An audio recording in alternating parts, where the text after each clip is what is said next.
सभी को जय मसीह की। आज हम पढ़ेंगे यूहन्ना अध्याय 5, 38 वर्ष के रोगी को चंगा करना। इन बातों के पश्चात यहूदियों का एक पर्व हुआ और यीशु यरूशलेम को गया। यरूशलेम में भेड़ फाटक के पास एक कुंड है जो इब्रानी भाषा में बैत हैसदा कहलाता है। उसके 5 ओसारे हैं। इनमें बहुत से बीमार, अंधे, लंगड़े और सूखे अंग वाले पानी के हिलने की आशा में पड़े रहते थे, क्योंकि नियुक्त समय पर परमेश्वर के सरदूत कुंड में उतरकर पानी को हिलाया करते थे।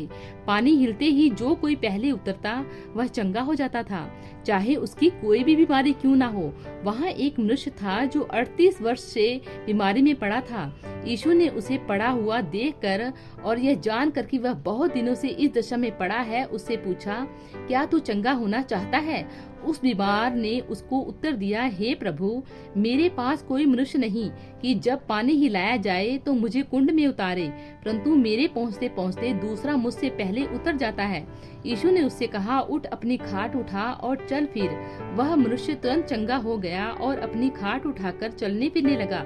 वह शब्द का दिन था, इसीलिए यहूदी उससे जो चंगा हुआ था कहने लगे, आज तो शब्द का दिन है, तुझे खाट उठाना उचित नहीं।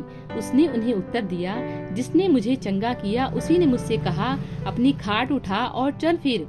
उन्होंने उससे पूछा, वह कौन मनुष्य है जिसने तुझसे कहा, खाट उठा और चल फिर? परंतु जो चंगा हो गया था वह नहीं जानता था कि वह कौन है, क्योंकि उस जगह में भीड़ होने के कारण यीशु वहाँ से हट गया था। इन बातों के बाद वह यीशु को मंदिर में मिला। यीशु ने उससे कहा, देख, तू चंगा हो गया है, फिर से पाप मत करना, ऐसा ना हो कि इससे कोई भारी विपत्ति तुझ पर आ पड़े।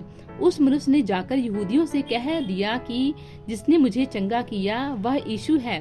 इस कारण यहूदी यीशु को सताने लगे, क्योंकि वह ऐसे काम शब्द के दिन करता था। इस पर यीशु ने उनसे कहा, मेरा पिता अब तक काम करता है और मैं भी काम करता हूँ। इस कारण यहूदी और भी अधिक उसके मार डालने का प्रयत्न करने लगे, क्योंकि वह न केवल शब्द के दिन की विधि को तोड़ता, परंतु परमेश्वर को अपना पिता कहकर अपने आप को परमेश्वर के तुल्य भी ठहराता था। पुत्र का अधिकार। इस पर यीशु ने उनसे कहा, मैं तुमसे सच सच कहता हूँ, पुत्र आपसे कुछ नहीं कर सकता, केवल वह जो पिता को करते देखता है, क्योंकि जिन जिन कामों को वह करता है उन्हें पुत्र भी उसी रीति से करता है, क्योंकि पिता पुत्र से प्रीति रखता है। और जो काम वह आप करता है वह सब उसे दिखाता है, और वह इनसे भी बड़े काम उसे दिखाएगा, ताकि तुम अचंभा करो। जैसा पिता मरे हुओं को उठाता और जिलाता है, वैसा ही पुत्र भी जिन्हें चाहता है उन्हें जिलाता है। पिता किसी का न्याय नहीं करता, परंतु न्याय करने का सब काम पुत्र को सौंप दिया है। पिता किसी का न्याय नहीं करता, परंतु न्याय करने का सब काम पुत्र को सौंप दिया है, कि सब लोग जैसे पिता का आदर करते हैं वैसे ही पुत्र का भी आदर करें। जो पुत्र का आदर नहीं करता वह पिता का जिसने उसे भेजा है आदर नहीं करता। मैं तुमसे सच सच कहता हूँ, जो मेरा वचन सुनकर मेरे भेजने वाले पर विश्वास करता है, अनंत जीवन उसका है और उस पर दंड की आज्ञा नहीं होती, परंतु वह मृत्यु से पार होकर जीवन में प्रवेश कर चुका है। मैं तुमसे सच सच कहता हूँ, वह समय आता है और अब है, जिसमें मृतक परमेश्वर के पुत्र का शब्द सुनेंगे, और जो सुनेंगे वे जिएंगे, क्योंकि जिस रीति से पिता अपने आप में जीवन रखता है, उसी रीति से उसने पुत्र को भी यह अधिकार दिया है कि अपने आप में जीवन रखे, वरन उसे न्याय करने का भी अधिकार दिया है, इसीलिए कि वह मनुष्य का पुत्र है। इससे अचंभा मत करो, क्योंकि वह समय आता है कि जितने कब्रों में हैं वे उसका शब्द सुनकर निकल आएंगे।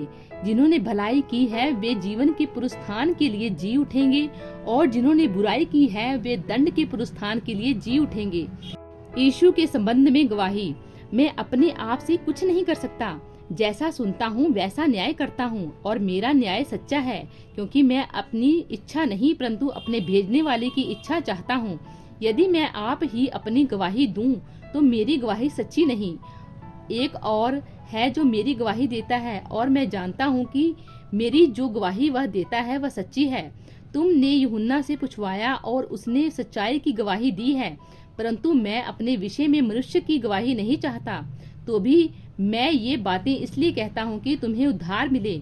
वह तो जलता है और चमकता हुआ दीपक था, और तुम्हें कुछ देर तक उसकी ज्योति में मगन होना अच्छा लगा, परंतु मेरे पास जो गवाही है वह यूहन्ना की गवाही से बड़ी है, क्योंकि जो काम पिता ने मुझे पूरा करने को सौंपा है, अर्थात यही काम जो मैं करता हूँ, वह मेरे गवाह है कि पिता ने मुझे भेजा है, और पिता जिसने मुझे भेजा है उसी ने मेरी गवाही दी है। तुमने ना कभी उसका शब्द सुना और ना उसका रूप देखा है, और उसके वचन को मन में स्थिर नहीं रखते, क्योंकि जिसे उसने भेजा तुम उसका विश्वास नहीं करते।